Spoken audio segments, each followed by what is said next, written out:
LG साहब को इस तरह की जुडिशरी के अधिकार क्षेत्र के अंदर इंटरफेरेंस नहीं करना चाहिए।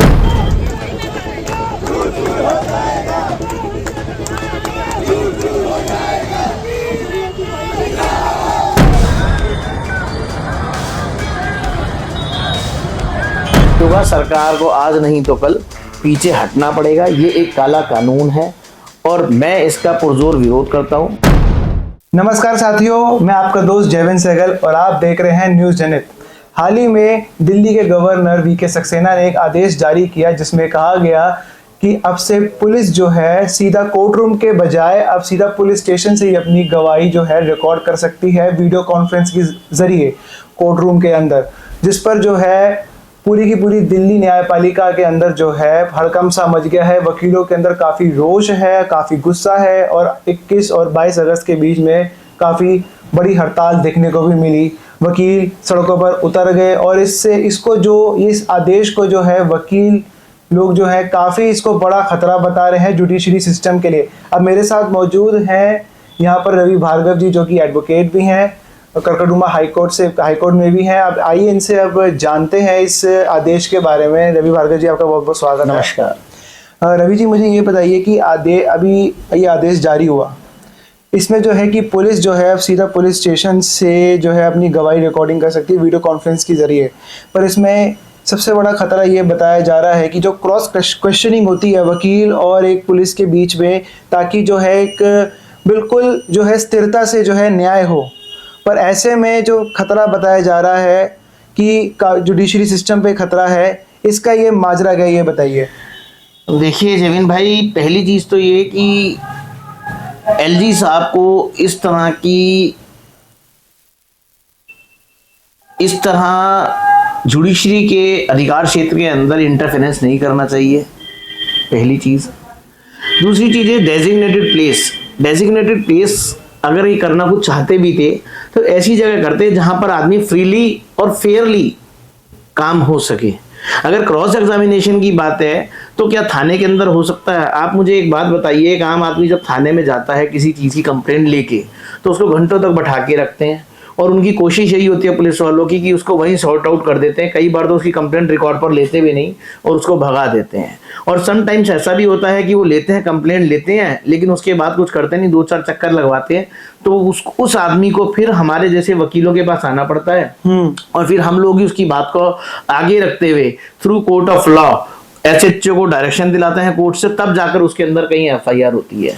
तो क्या इस तरह के एक जो हमेशा लापरवाही के लीजिए, करप्शन के एलिगेशंस भी पुलिस वालों पर डेली लगते हैं। आप देखते हैं डेली कोई ना कोई पुलिस वाला कभी सीबीआई से रेड हो रहा है, कभी अपनी एंटी करप्शन से पकड़ा जाता है और कितना भ्रष्टाचार है सबको पता है। तो उस माहौल के अंदर क्या ये चीज पॉसिबल है कि जब हम किसी को क्रॉस एग्जामिन करेंगे तो उसका आउटकम जो है वो फेयरली आएगा? It is impossible. ये काम तो ऐसा हो गया कि जैसे आपने एक बच्चे को दे दिया कि भाई आपका एग्जाम है, लेकिन उसको साथ में आपने एक कुंजी या किताब भी दे दी कि बेटा इसमें से देख देख के लिख लो, तो किस चीज का क्रॉस एग्जामिनेशन रह गया? और ये खाली एविडेंस को इफेक्ट नहीं कर रहा, आप देखिए एंटायर प्रोसेस इससे विशिएट हो रहा है। वो कैसे होता है कि सीआरपीसी के अंदर सेक्शन 280, देखिए अब नया चेंज हो गया है तो मुझे भी नया इतना रिकॉल नहीं हो पा रहा। तो सेक्शन 280 जो वो कहती है कि जज के पास पूरे राइट्स होते हैं कि अगर कोई गवाही के दौरान या कोई चीज हो रही है तो उसमें जज साहब कोर्ट के अंदर व्यवहार भी देखते हैं कि जो वो स्टेटमेंट दे रहा है उसके अनुकूल दे रहा है नहीं दे रहा है। अगर स्टेटमेंट में और उसकी बॉडी लैंग्वेज में कोई डिफरेंस नजर आता है, जैसे कि किसी आदमी ने शराब पी रखी है, नशे में है, वो स्टेटमेंट देने आया और स्टेटमेंट रिकॉर्ड चल रही है, लेकिन कोर्ट ने ऑब्जर्व किया कि भाई ये नशे में है या इसकी मानसिक स्थिति ठीक नहीं है, तो कोर्ट अपनी उस चीज को रिकॉर्ड के अंदर लिखवाती है, ऑर्डर शीट के अंदर लिखवाती है सारी चीजें। लेकिन क्या ये चीज अगर डेजिग्नेटेड प्लेस पे करते हैं तो पॉसिबल हो पाएगी? यहाँ से आपका सीआरपीसी भी डिस्टर्ब हो गया, आपका एविडेंस भी डिस्टर्ब हो गया और आपका जो पूरा का पूरा ट्रायल है वो सारा का सारा डिस्टर्ब हो गया।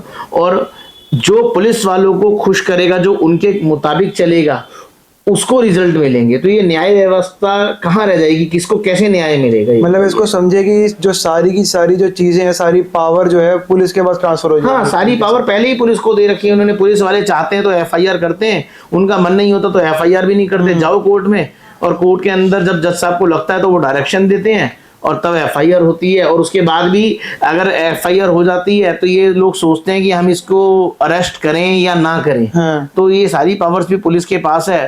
तो आप देख ही रहे हैं कि क्या हालचाल है हमारे देश का। आप देखिए, जो कानून है हमारा, ये अंग्रेजों ने बनाया था। हाँ, ये है। और आज भी हम उसी को फॉलो कर रहे हैं। छोटी सी कोई अमेंडमेंट करते हैं तो अपने आप पे बड़ा प्राउड फील करते हैं कि we have amended this thing, लेकिन उसकी जो स्पिरिट है वो अभी भी वही है। पर उन्होंने भी एक चीज को ध्यान रखा कि फ्री एंड फेयर ट्रायल को ध्यान में रखते हुए उन्होंने भी ये चीज नहीं की कि पुलिस वालों की गवाही थाने में होगी, हाँ। कंप्लेनेंट की गवाही थाने में होगी। अगर वो सब चीज थाने में होगी तो फिर कोर्ट का तो अस्तित्व ही नहीं बचता।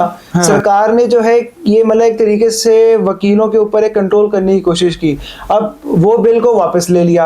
अब उसके बाद देखा गया कि कुछ टाइम बाद, अब ये अगस्त के अंदर 2025 में जो है एलजी के थ्रू ये एक नया आदेश लाई है कि ये मतलब सरकार चाहती क्या है। देखिए जयविन भाई, सरकार जो है, सरकार की मंशा बड़ी साफ है। मैं माफी चाहूंगा आपकी थोड़े से शब्दों पे, हाँ। कि वकीलों के ऊपर कंट्रोल नहीं करना चाहते ये जनता के ऊपर कंट्रोल करना चाहते हैं, क्योंकि इनको पता है कि वकील ही है एक जो जनता की आवाज को उठा सकता है। हाँ। तो ये तो एक बहाना है कि वकीलों पे कर रहे हैं, कर तो अल्टीमेटली जनता पे रहे, लेकिन जनता इतनी भोली भाली है कि इन चीजों को, क्योंकि हमारे यहाँ पर हमारे देश में लीगल सिस्टम को लेके ना कोई एजुकेशन प्रोवाइड कराई जाती है, ना कोई सेमिनार्स होते हैं कि लोगों को उनके राइट्स पता चल सके।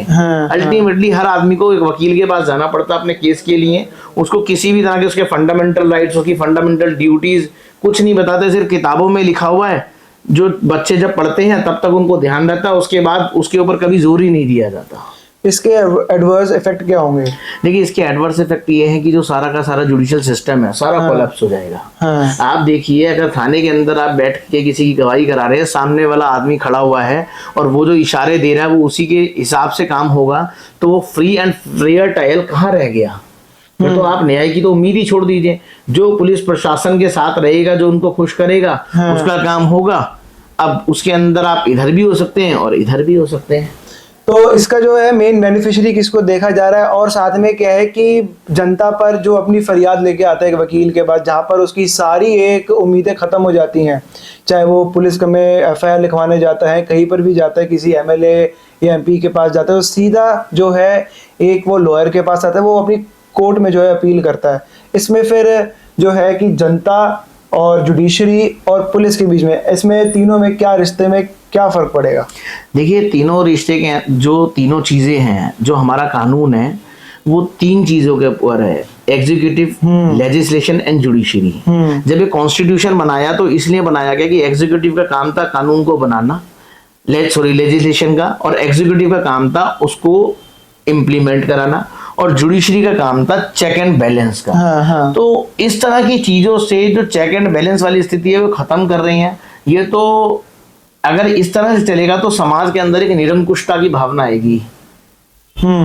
जब सत्ता किसी, हमारा कानून इसीलिए बनाया गया है ऐसा कि किसी भी एक आदमी के हाथ में पूरी पावर ना रहे, चेक एंड बैलेंस रहे। लेकिन यहाँ ये सब चीजों को सेंट्रलाइज करने की कोशिश की जा रही है, जो कि बहुत गलत है।